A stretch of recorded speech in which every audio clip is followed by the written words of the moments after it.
Hello दोस्तों, स्वागत है आपका हमारे YouTube channel smart study hub में। आज के वीडियो में हम देखने वाले हैं मानव श्वसन तंत्र, ह्यूमन रेस्पिरेटरी सिस्टम। श्वसन के क्या क्या भाग होते हैं, इसके क्या क्या कार्य होते हैं, आंतरिक श्वसन, बाह्य श्वसन, अक्षि श्वसन या अनाक्षी श्वसन, इस सब के बारे में देखेंगे। अगर अभी तक आपने हमारे चैनल को सब्सक्राइब नहीं किया है तो प्लीज़ चैनल को सब्सक्राइब करके वीडियो को लाइक एवं शेयर कर दें। तो चलिए शुरू करते हैं आज का वीडियो। सभी जीवों में, चाहे पौधे हो या जंतु, श्वसन एक निरंतर चलने वाली जैविक प्रक्रिया है।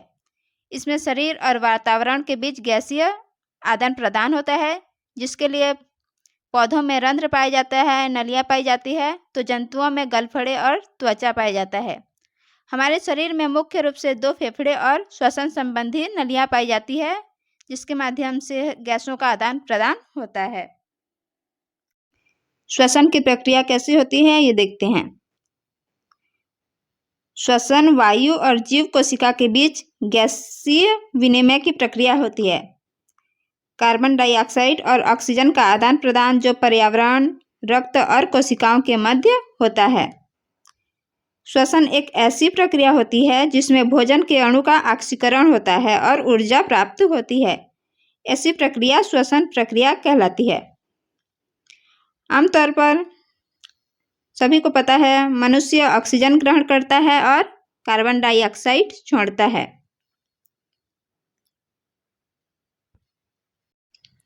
देखते हैं अक्षि श्वसन, अनक्षि श्वसन। किसी भी रासायनिक अभिक्रिया में ऑक्सीजन का जुड़ना, इसमें देखो ऑक्सीजन जुड़ा है, ऑक्सीजन का जुड़ना ऑक्सीकरण कहलाता है या ऑक्सीडेशन कहलाता है।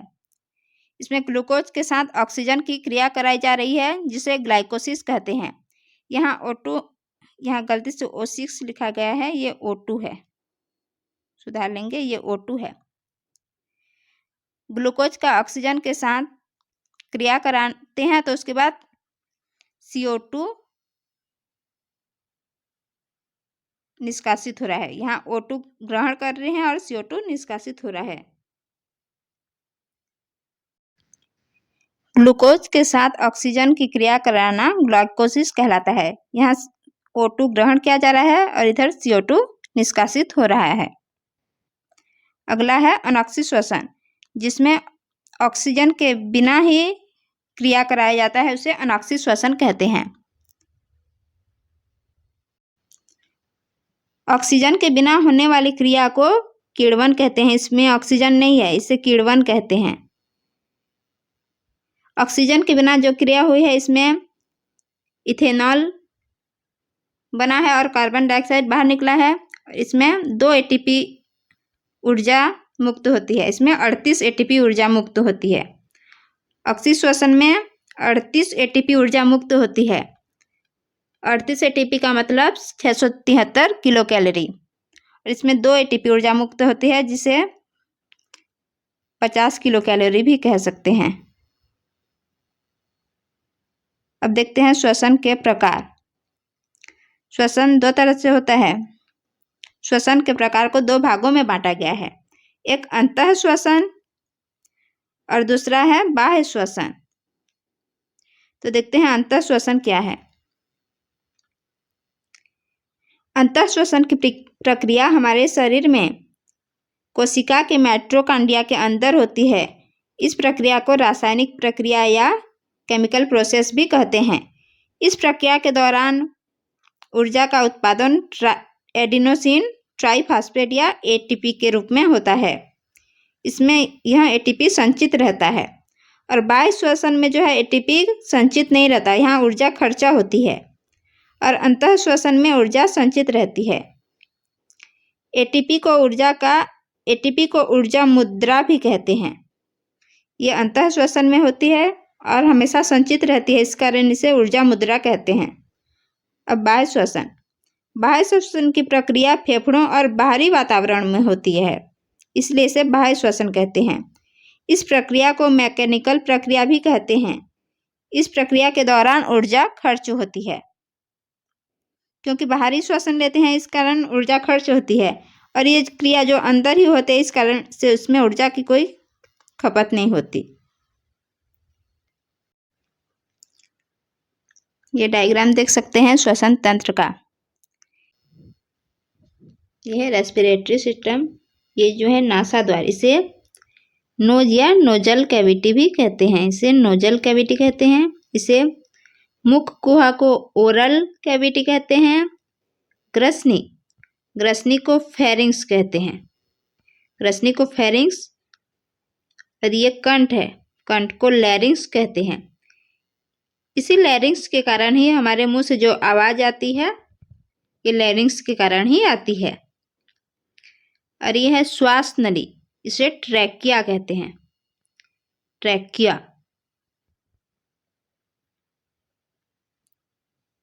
और ये उपास्थि वलय,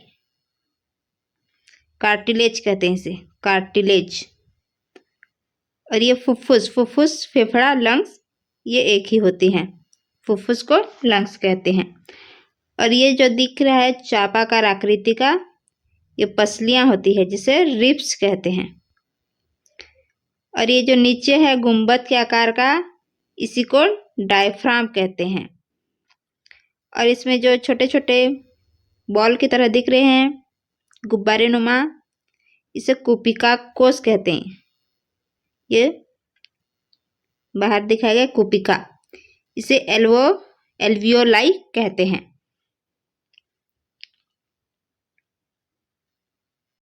और ये जो श्वसनी है, इसको ब्रोंकस कहते हैं। ब्रोंकस अलग है और ब्रोंक्यूल्स अलग है। श्वसनी को ब्रोंकस कहते हैं और इसको ब्रोंक्यूलस कहते हैं। ठीक, तो ये सब के बारे में आगे पढ़ते हैं लाइन से। क्या होता है नासाद्वार, मुख द्वार, ग्रसनी? तो देखते हैं श्वसन के अंग। श्वसन के अंग को दो भागों में पढ़ेंगे, ऊपरी श्वसन पथ या अपर रेस्पिरेटरी ट्रैक्ट और निचला श्वसन पथ, जिसे लोअर रेस्पिरेटरी ट्रैक्ट भी कहते हैं, निचला श्वसन पथ। तो पहले पढ़ेंगे अपर रेस्पिरेटरी ट्रैक्ट के बारे में। तो चलिए शुरू करते हैं। यह 3 भागों में बटा होता है, नासिका, ग्रसनी और कंठ के रूप में। तो पहले पढ़ेंगे नासिका के बारे में। यह हमारे ऊपरी श्वसन पथ का पहला भाग होता है। अपर रेस्पिरेटरी ट्रैक्ट का पहला भाग होता है, जो बाहर दिखने वाले एक जोड़ी से शुरू होती है। ये बाहरी वातावरण से जुड़े हैं। नासिका के बाहर जो 2 छिद्र पाए जाते हैं, उसे नासिका छिद्र कहते हैं। 2 छिद्र पाए जाते हैं, उसे नासिका छिद्र कहते हैं। यह एक बड़ी गुहा के रूप में होती है और इसके अंदर छोटे छोटे बॉल पाए जाते हैं। नासिका के अंदर जो सेल पाई जाती है, उसे गोबलेट सेल कहते हैं। और यही गोबलेट सेल म्यूकस का निर्माण करती है। म्यूकस सूक्ष्म जीवाणुओं को नष्ट करता है, जो हवा के द्वारा हमारी नाक में प्रवेश करता है। अगला है ग्रसनी। यह वायु और भोजन के साझा का मार्ग होता है। ग्रसनी यह श्वास नाल और आहार नाल दोनों के बीच होता है। वायु और भोजन का मार्ग होता है। इसकी लंबाई लगभग 12 से 14 सेंटीमीटर होती है, ग्रसनी की लंबाई। ग्रसनी 3 प्रकार के होते हैं, नेजोफेरिंग्स, ओरोफेरिंग्स या हाइपोफेरिंग्स। हाइपोफेरिंग्स को लैरिंगोफेरिंग्स भी कहते हैं। अब इन्हें ओजोफेरिंग्स, ओरोफेरिंग्स, नेजोफेरिंग्स, हाइपोफेरिंग्स क्यों कहते हैं, ये जान लेते हैं। यह है ग्रसनी या फेरिंग्स का डायग्राम, देख सकते हैं आप। ये जो फेरिंग्स है, नजल कैविटी से जुड़ा हुआ है। ये जो यहाँ से जुड़ा हुआ है, इसी कारण इसको नेजोफेरिंग्स कहते हैं। ओरोफेरिंग्स, यह है ओरोफेरिंग्स, ये ओरल कैविटी से जुड़ा हुआ है, इस कारण इसे ओरोफेरिंग्स कहते हैं। और ये लैरिंग्स है, जो हाइपोफेरिंग्स से जुड़ा हुआ होता है। हाइपोफेरिंग्स को लैरिंगोफेरिंक्स कहते हैं, क्योंकि ये लैरिंग्स से जुड़ा हुआ होता है।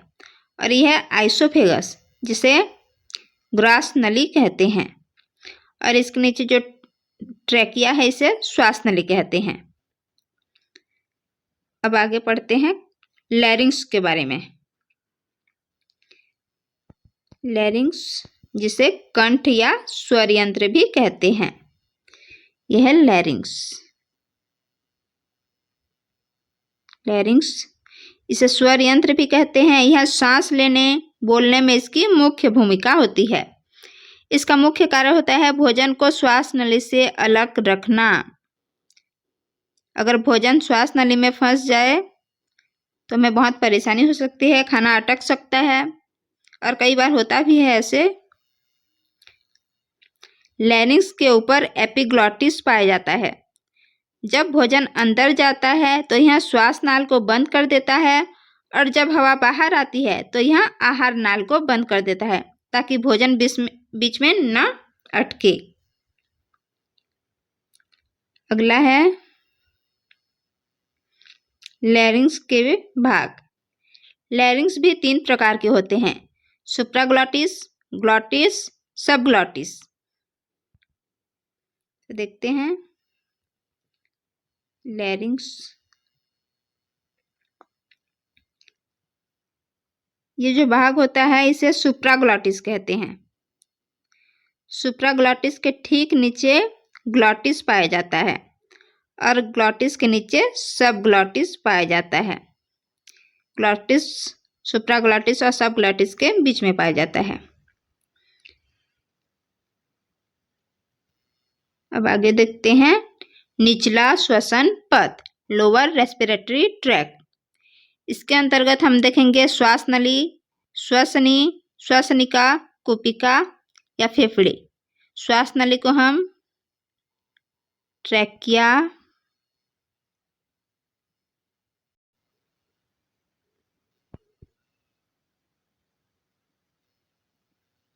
श्वास नली को ट्रैकिया कहते हैं। श्वसनी, इसे ब्रोंकस कहते हैं। ब्रोंकस कहते हैं श्वसनी को। और श्वसनिका को, इसको ब्रोंक्यूल्स कहते हैं। ब्रोंक्यूल्स, इसको ब्रोंक्यूल्स कहते हैं। और कुपिका, ये महत्वपूर्ण होता है श्वसन तंत्र के लिए, इसको एल्वियोली कहते हैं, एल्वियोलाई। और फेफड़े को लंग्स कहते हैं। फेफड़े हमारे शरीर में 2 पाए जाते हैं। तो चलिए इसके बारे में पढ़ते हैं। श्वास नली क्या है? श्वास नली या ट्रैकिया, यह श्वास नली स्वर यंत्र से जुड़ी हुई होती है। स्वर यंत्र लैरिंग्स से जुड़ी होती है और नीचे की तरफ फेफड़ों से जुड़ी होती है। यह हवा को पहुंचाने का कार्य करती है। यह लगभग 5 इंच या 12 सेंटीमीटर लंबी होती है। यह श्वास नली सी आकार के उपास्थि वलय से मिलकर बनी होती है। उपास्थि वलय सी आकार की। अब अगला है श्वसनी। श्वसनी या ब्रोंकस। जब श्वास नली फेफड़ों तक पहुंचती है तो वह 2 भागों में बंट जाती है, जिसे श्वसनी या ब्रोंकाई कहते हैं। और आगे चलकर यह छोटे छोटे शाखाओं के रूप में बंट जाती है, जिसे श्वसनिका कहते हैं, ब्रोंक्यूल्स। यह श्वास नली 2 भागों में बढ़ती है, उसे श्वसनी कहते हैं। और यही श्वसनी अनेक छोटे छोटे भागों में बंट जाती है, उसे श्वसनिका कहते हैं। दाईं तरफ के फेफड़े में 3 ब्रोंकाई नलियां पाई जाती है। दाएं में 3 पाए जाते हैं और बाएं में 2। बाएं साइड 2 ब्रोंकाई नलियां पाई जाती है। अगला देखते हैं कुपिका।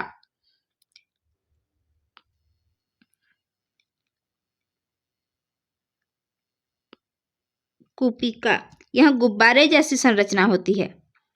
देख सकते हैं आप, यह कुपिका गुब्बारे जैसी संरचना होती है इसकी।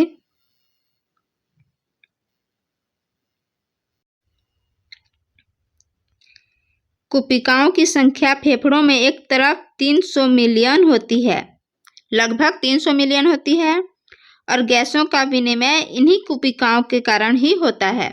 ये याद रखना, एक तरफ 300 मिलियन है, दोनों तरफ मिलाकर 600, यानी 400 से 600 के आसपास दोनों तरफ को मिलाकर ये कुपिकाओं की संख्या होती है। अगला देखते हैं फेफड़ा। फेफड़ा, लंग्स। ये फेफड़े जो हैं मुलायम होते हैं और लचीले होते हैं। इनका रंग गुलाबी रंग होता है, ये पिंक कलर के होते हैं। यह श्वसन तंत्र का महत्वपूर्ण अंग होता है जो जोड़े में पाए जाते हैं। मतलब हमारे शरीर में एक जोड़ी फेफड़ा पाया जाता है, 2 फेफड़ा, लेफ्ट साइड और राइट साइड। ये फेफड़े शंकु के आकार के होते हैं। शंकु के आकार होते हैं। दायां फेफड़े का आकार बाएं के आकार से चौड़ा होता है, भारी होता है और छोटा होता है। दायां फेफड़ा छोटा होने का कारण यह है कि बाएं साइड हृदय रहता है, हमारा दिल रहता है बाएं साइड। इसको जगह देने के लिए दायां फेफड़ा बाएं से थोड़ा छोटा होता है। दाएं फेफड़े का वजन 625 ग्राम होता है और बाएं फेफड़े का वजन 575 ग्राम होता है। ये 625 ग्राम इसलिए होता है क्योंकि ये ज़्यादा भारी होता है। अब पुरुषों का फेफड़ा स्त्रियों के फेफड़े से भारी होता है। अब अगला देखते हैं डायफ्राम। डायफ्राम जो है पेट के नीचे गुंबद के आकार का पाया जाता है। गुंबद या पैराशूट भी कह सकते हैं। ये पैराशूट शेप के आकार का होता है, गुंबद के आकार का होता है, इसलिए इसे देख सकते हैं, ये गुंबद के आकार का होता है। इसी कारण ही हम सांस छोड़ते हैं और अंदर लेते हैं। ये डायफ्राम के कारण ही हम ये कर सकते हैं। सांस लेने पर ये डायफ्राम जो है सांस लेने पर सिकुड़ जाती है। सांस लेने पर ये छोटा हो जाता है, सिकुड़ जाता है, और जैसे ही हम पुनः सांस को छोड़ते हैं ये अपनी स्थिति में आ जाता है। जैसा रहता है वैसे आ जाता है और सांस लेते टाइम थोड़ा सिकुड़ जाता है, ऊपर की ओर आ जाता है। अगला देखते हैं फुफ्फुस झिल्ली। ये झिल्ली आमतौर पर एक दूसरे से चिपकी रहती है। इन झिल्लियों के बीच के स्थान को प्लूरल स्पेस कहते हैं। यह सांस लेते समय फेफड़ों की गति को सुरक्षित रखती है। अब अंतिम है पसलियाँ। देख सकते हैं आप डायग्राम में, ये होती है पसलियाँ। ये जो होती है ये चापाकार होती है और ये फेफड़ों के विस्तार में मदद करती है। ये जो है आंतरिक फेफड़ा है, इसके ऊपर भी ये ऐसी पसलियाँ पाई जाती है। दोनों तरफ पसलियाँ पाई जाती है और इन पसलियों की संख्या दोनों तरफ मिलाकर 24 होती है। मतलब एक साइड 12 होती है। पेपर में पूछ सकता है पसलियों की संख्या कितनी होती है, तो जोड़े में कहेंगे 12 जोड़ी और संख्या में बताएंगे 24 होती हैं। 12 जोड़ी पसलियाँ पाई जाती हैं या 24 पसलियाँ पाई जाती हैं। ये देख लेते हैं। ये लंबी होती है, लंबी चापादार हड्डियाँ होती है जिसे पसलियों को रिब्स भी कहते हैं। ये फेफड़े के विस्तार में मदद करती है। मानव शरीर में 12 जोड़ी या फिर 24 पसलियाँ पाई जाती है। ठीक है, तो ये सारे टॉपिक थे श्वसन तंत्र से रिलेटेड। श्वसन तंत्र से रिलेटेड जितने भी यहाँ पे टॉपिक थे हमने कवर कर लिया। अब वीडियो यहीं समाप्त करते हैं। अगर आपने हमारे चैनल को सब्सक्राइब नहीं किया है तो प्लीज़ चैनल को सब्सक्राइब कर दें और वीडियो को अपने दोस्तों के साथ शेयर कर दें। Thank you.